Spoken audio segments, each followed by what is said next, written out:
Hi friends, welcome to my channel. ఇక లక్ష్మి ఇంటికి రాగానే అర్జున్ వాళ్ళ అమ్మగారు, ఏంటమ్మా నాతో ఏదో మాట్లాడాలి అన్నావు అని అర్జున్ వాళ్ళ అమ్మగారు లక్ష్మిని అడుగుతుండగా, ఇక లక్ష్మి కొంచెం బాధగానే ఇలా అంటూ ఉంటుంది. ఈ ఊరు వదిలిపెట్టి వెళ్ళిపోదాం అనుకుంటున్నానండి.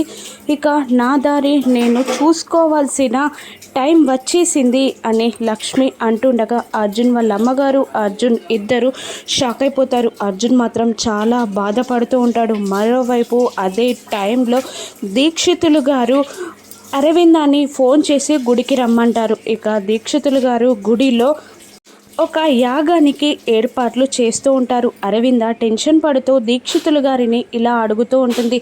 ఏంటి దీక్షితులు గారు, నన్ను ఇంత అర్జెంటుగా ఎందుకు రమ్మన్నారో చెప్పండి, నాకు చాలా కంగారుగా ఉంది అని అడుగుతూ ఉండగా ఇలా అంటూ ఉంటారు దీక్షితులు గారు, ఈ యాగం అయ్యే వరకు నన్ను ఏమీ అడగొద్దు, ఫోన్ చేసి మిత్ర ఎక్కడున్నా అర్జెంటుగా ఇక్కడికి రమ్మని చెప్పు, ఇక్కడికి పిలిపించు అని దీక్షితులు గారు అంటూ ఉండగా, అలాగే అని అరవింద మిత్రకి కాల్ చేస్తుంది. ఇక ఆఫీస్కి వెళ్తుండగా మిత్ర కాల్ లిఫ్ట్ చేస్తాడు. ఏంటమ్మా అని అడుగుతుండగా, నువ్వు ఎక్కడున్నా మన వీధి చివరన ఉన్న శివాలయానికి అర్జెంటుగా అని అరవింద అంటుంటుంది. అలాగేనమ్మా అనే మిత్ర గుడికి బయలుదేరుతాడు. మరోవైపు డల్గా కూర్చున్న అర్జున్ వాళ్ళ అమ్మగారి దగ్గరికి చలమయ్య వచ్చి ఇలా అంటూ ఉంటాడు. గుడికి తీసుకెళ్ళి ఏదో ఒక మాట చెప్పి లక్ష్మి అమ్మగారు ఊరు వదిలిపెట్టి వెళ్లకుండా ఆపండి అని అంటుండగా, బ్యాగ్ సర్దుతున్న